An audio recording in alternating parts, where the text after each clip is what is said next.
Smart at Work vous est présenté par Manutan.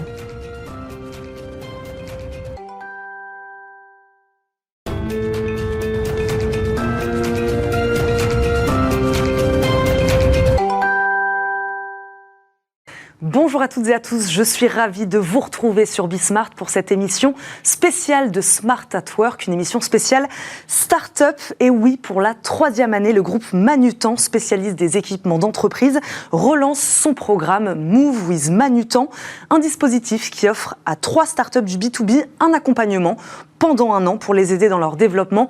Nous recevrons dans un instant ces 3 lauréats 2023. Mais d'abord, retour sur la genèse de ce programme. Qu'est-ce qui a poussé une ETI comme Manutan à accompagner des startups? Réponse donc avec notre premier invité, Xavier Laurent, directeur de programme du groupe Manutan. Bonjour Xavier. Bonjour Eva. Merci beaucoup de nous accompagner. C'est la 3e édition du programme, je le disais. Qu'est-ce qui vous a poussé à le relancer de nouveau cette année ? Déjà, ce qui nous a poussé à le relancer de nouveau cette année, c'est le succès des 2 précédentes années. Ouais. On s'est aperçu que c'était quelque chose qui aidait effectivement les startups à aller un peu plus loin. On a confirmé aussi que c'était un programme qui était assez complémentaire à ce que le MoveJ offre, puisque ce programme, on le fait en coordination avec le MoveJ. Le MoveJ offre des mentors. Et nous, on s'est plutôt positionné pour offrir de l'expertise.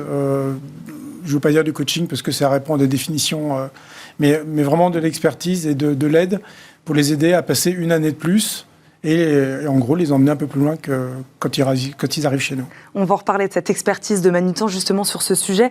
Xavier Laurent, ma première question impliquait celle-là aussi. Comment elle est née cette ambition il y a 3 ans de vous investir auprès des startups ? Alors en fait, on est au MoveJ depuis le début du MoveJ et au fil de l'eau, on voit énormément de startups. Énormément sont en B2C, donc business to consumer.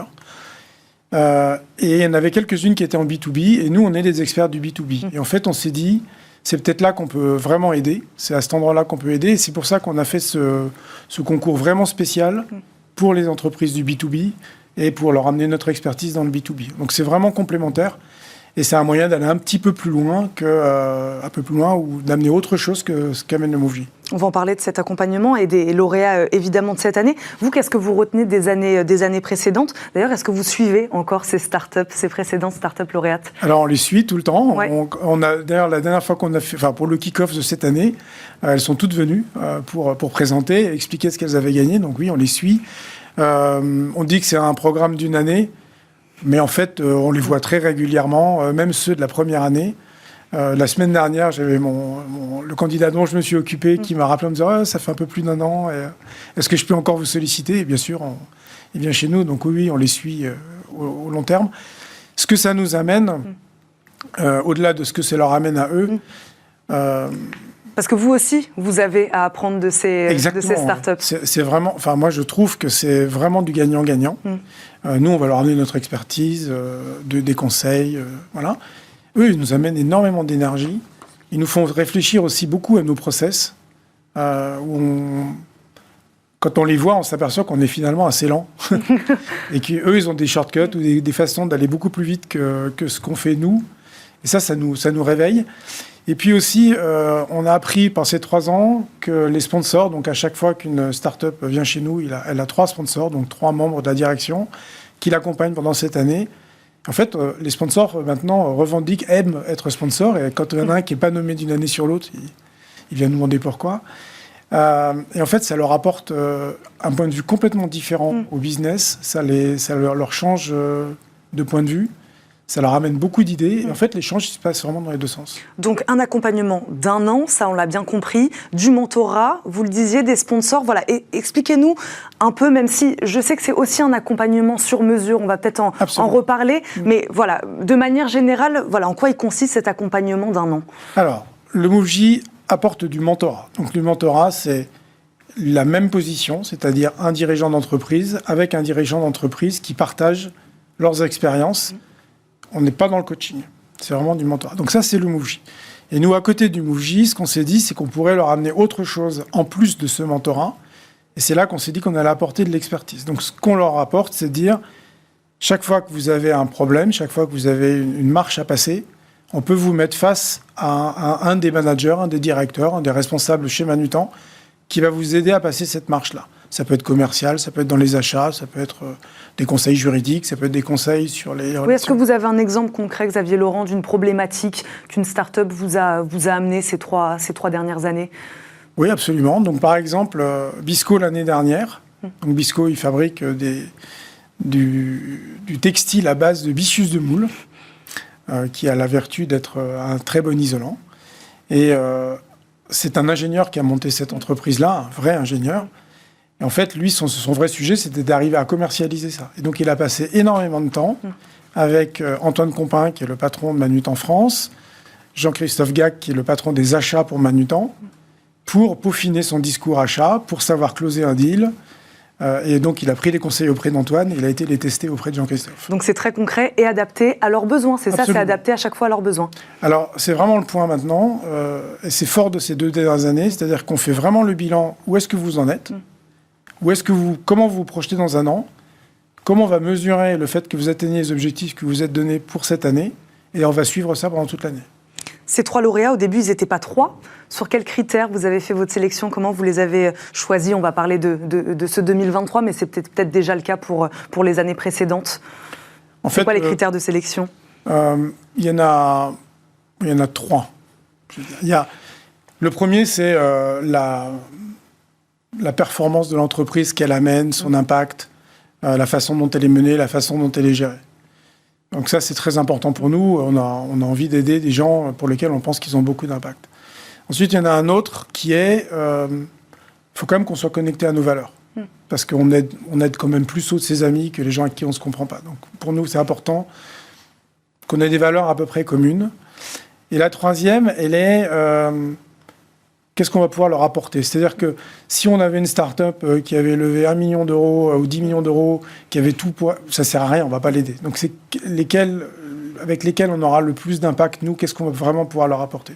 Donc c'est ces 3 critères-là. Donc la qualité, ce qu'on juge comme étant la qualité de l'entreprise, l'adhésion à nos valeurs et puis notre capacité à aider cette entreprise-là. On sent que vous êtes sensible aussi tout de même aux thématiques sociales et environnementales. Ça, c'est peut-être leur lien, leur point commun aussi.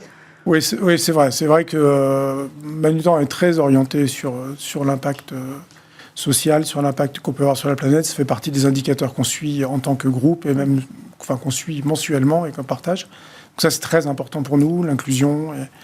Donc ça, oui, ça fait partie de nous. Effectivement, qu'est-ce qu'on peut nous apporter Manutan? C'est plutôt d'aller porter ces entreprises-là qui vont faire ça aussi. Enfin, c'est plus elles qui ont besoin de nous. Eh ben, on va leur demander. Merci beaucoup, Xavier Laurent. Vous restez évidemment avec nous. On accueille tout de suite donc ces 3 lauréats 2023 du programme Move with Manutan.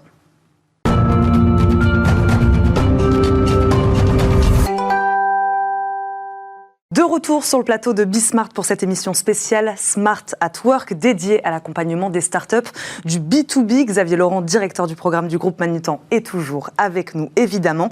Les 3 lauréats du programme nous auront rejoint, je vous l'avais promis. Noémie Ognot est avec nous, fondatrice de Jeunot. Bonjour Noémie. Bonjour. Merci beaucoup de nous accompagner. Paul Grédigui nous accompagne également, cofondateur de Hollis. Bonjour. Bonjour Paul. Et Yann Cousin nous accompagne également, CEO de Soup Énergie. Bonjour. Bonjour. Merci à tous les 3. Avant de les présenter, Xavier Laurent, redites-nous un mot sur comment ces 3 startups se sont-elles distinguées? Qu'est-ce qui s'est passé? Pas forcément grand-chose, c'est-à-dire qu'elles n'ont pas forcément le même niveau de maturité. Elles n'adressent pas forcément le même sujet et elles n'ont pas forcément le même business. Je veux dire, Soup, c'est une entreprise qui fabrique des produits et qui les vend, on est dans le concret. Hollis, c'est une entreprise, c'est plutôt, on va dire, une entreprise software, de SaaS, qui va mesurer l'impact carbone et l'impact des produits, donc c'est dématérialisé. Et puis Jeunot, qui propose un jeu, qui va proposer quelque chose également de concret, mais moins industriel que Soup. Donc voilà, ils ne sont pas forcément au même niveau. Je pense que Jeunot est un peu plus jeune que les autres, peut-être. C'est vrai.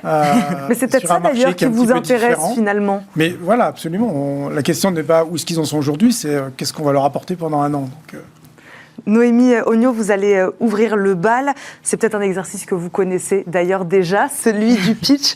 Bon, vraiment, il y a le chrono derrière, mais voilà. En gros, vous avez 1 minute pour pitcher Jeunot, même s'il nous en a déjà dit quelques mots. Et ben allez, on lance le chrono. Noémie, c'est à vous. C'est parti. Alors, Jeunot, c'est une entreprise qu'on a créée en juin 2022. En fait, moi, j'ai créé donc un jeu de société éducatif qui s'appelle Super Co-Quotidien, qui est donc le premier jeu de la marque de la société Jeunot, que j'ai commencé à créer il y a à peu près 4 ans.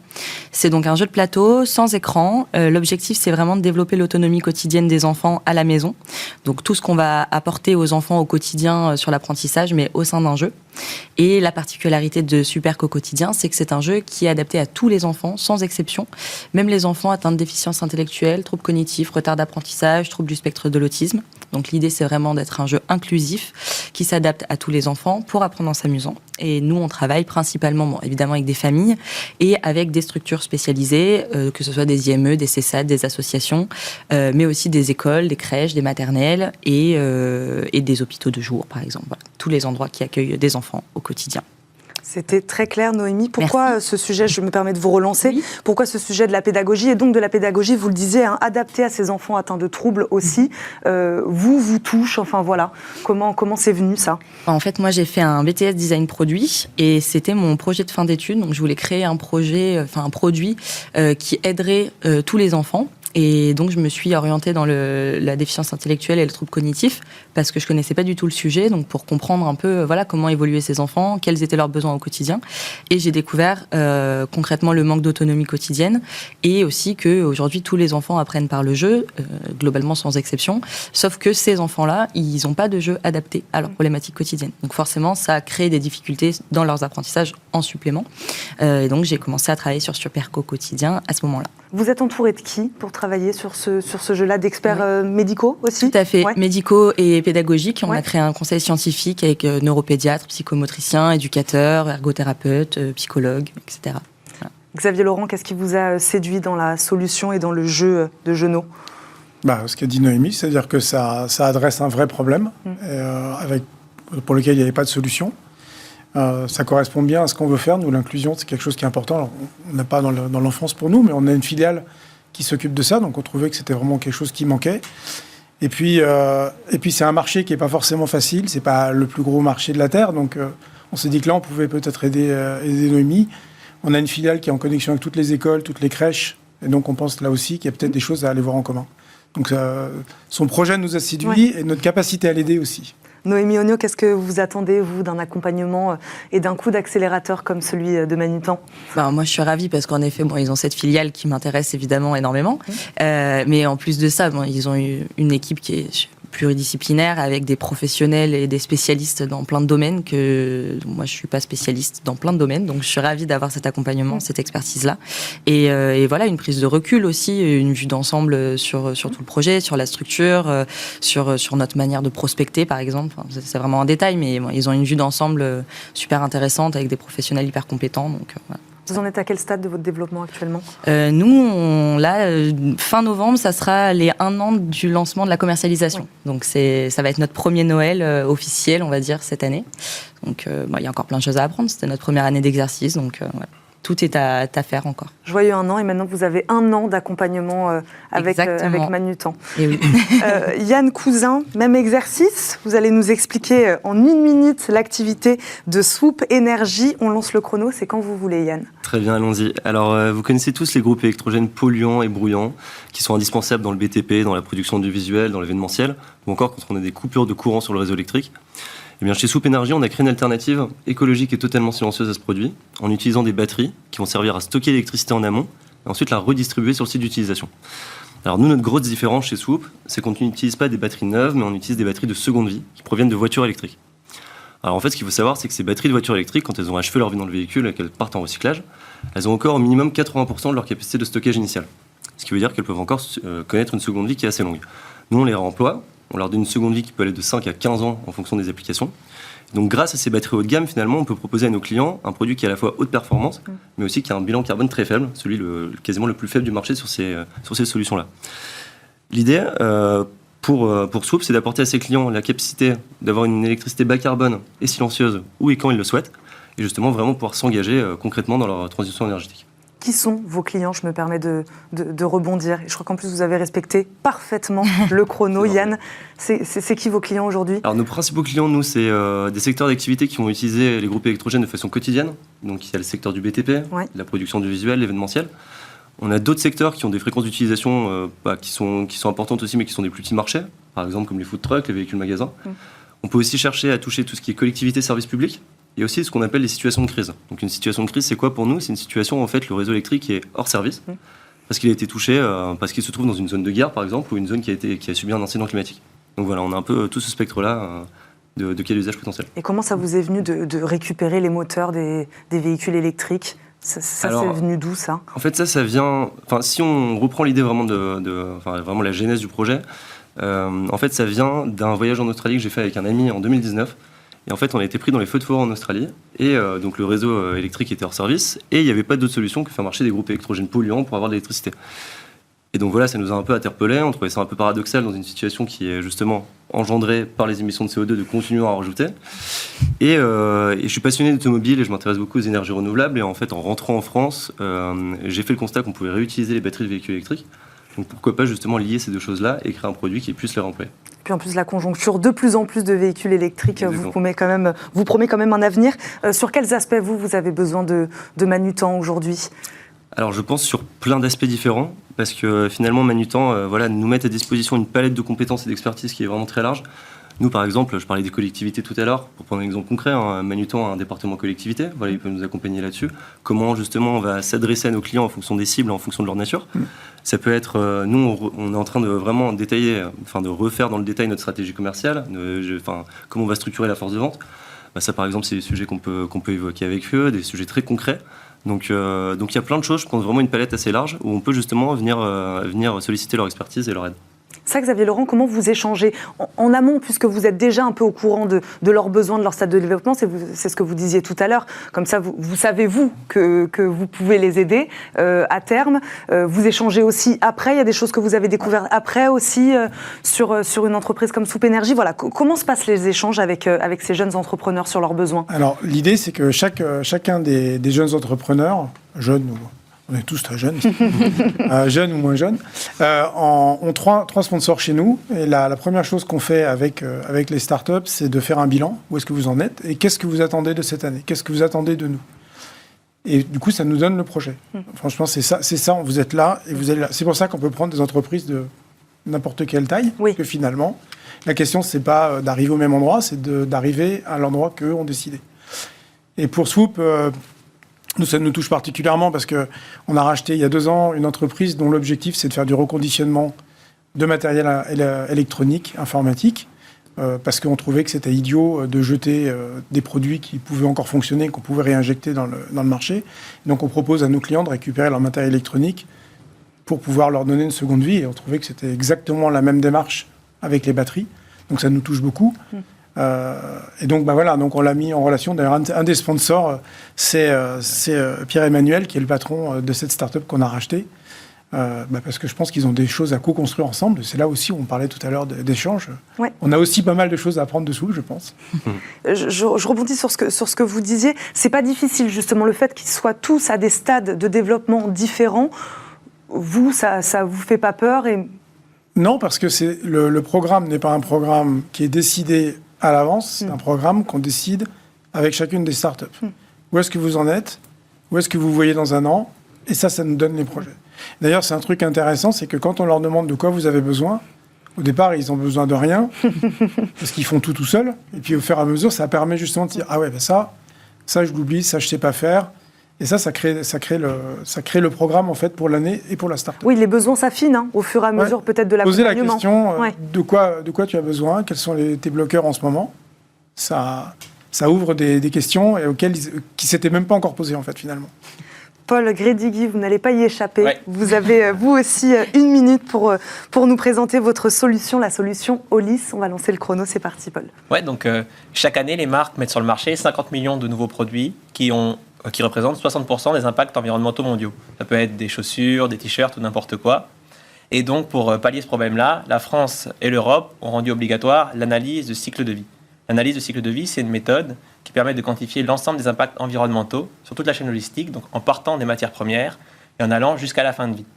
Donc, on va pouvoir mesurer par exemple les émissions de CO2, l'impact sur l'eau, etc., etc.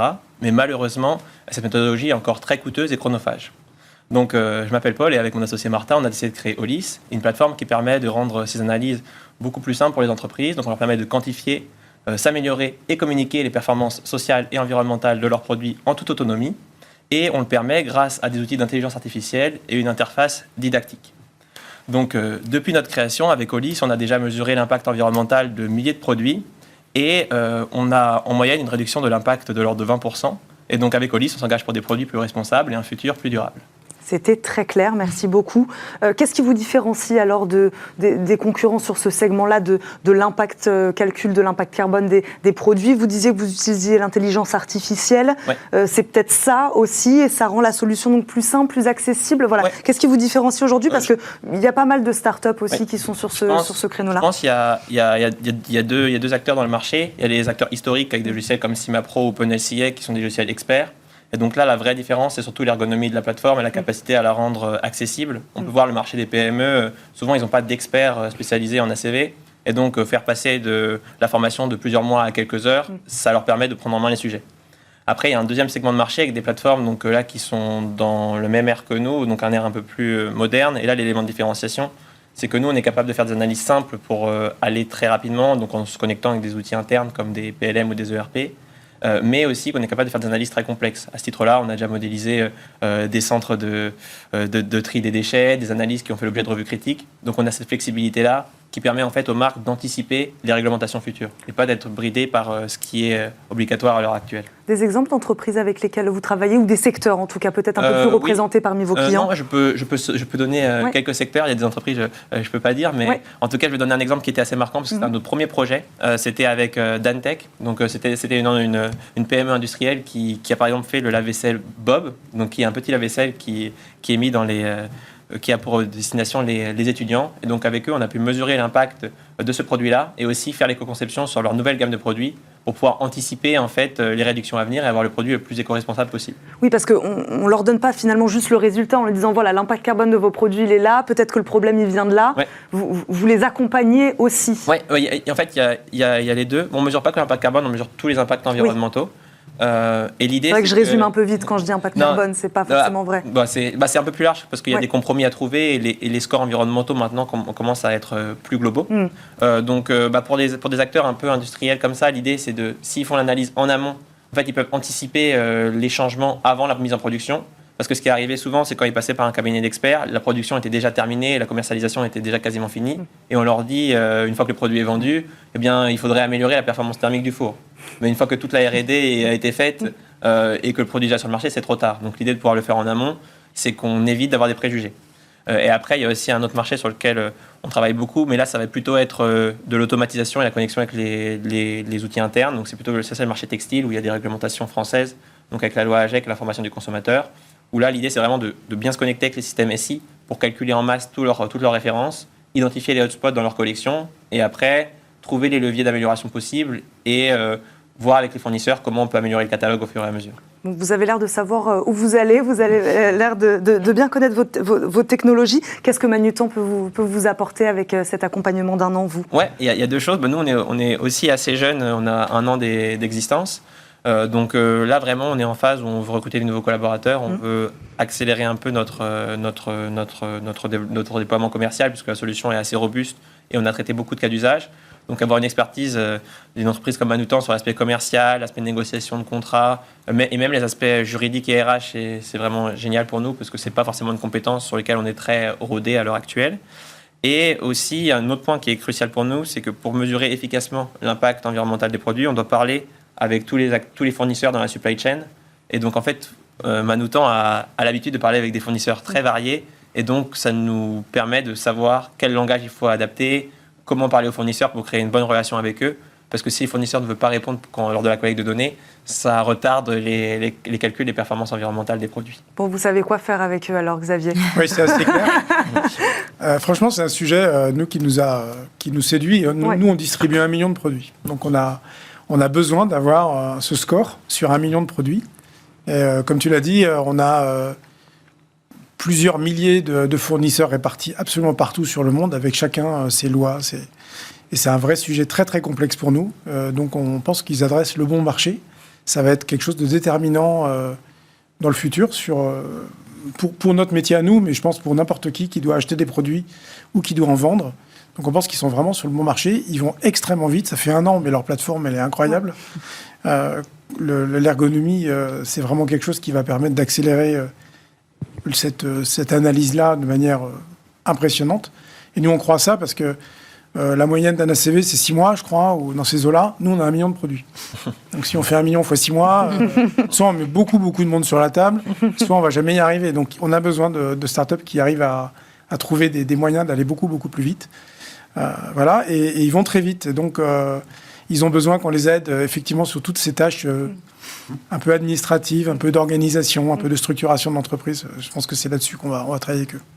Xavier Laurent, le temps passe très vite. Est-ce qu'on peut s'attendre à, je ne sais pas, une 4e édition l'année prochaine? Bon, on va rester quand même focus sur celle-ci, mais voilà, le programme a du succès en tout cas. Alors, le programme a du succès, oui, on va faire une 4e. On va probablement lancer les campagnes de recrutement d'ici le premier trimestre de l'année prochaine. Mais c'est vrai que pour cette année, on focalise déjà sur les 3 qui vont arriver. On va lancer les projets avec les 3. Mais oui, c'est quelque chose de... on pense que c'est utile. Il n'y a pas de raison de pas les réitérer. Non, il n'y a pas de raison de ne pas réitérer. On pense que c'est vraiment utile, à la fois pour les entreprises avec lesquelles on travaille, à la fois pour Manutan de nouveau. Et donc oui, il y aura une 4e épisode. Merci beaucoup Xavier Laurent. Je rappelle, vous êtes directeur de programme du groupe Manutan. Merci beaucoup aux 3 lauréats d'être venus nous voir aujourd'hui. Noémie Ognot, je rappelle, vous êtes la fondatrice de Jeunot. Paul Grédigui, le cofondateur de Hollis, et Yann Cousin, CEO de Swoop Énergie. Merci beaucoup à tous les 3, à tous les 4 d'être venus aujourd'hui sur le plateau. C'est déjà la fin de cette émission spéciale, vous l'avez compris. On continuera à suivre évidemment ce programme Move with Manutan sur Bismart. Merci à tous de nous avoir suivis et à très vite. Salut. Smart at Work vous a été présenté par Manutan,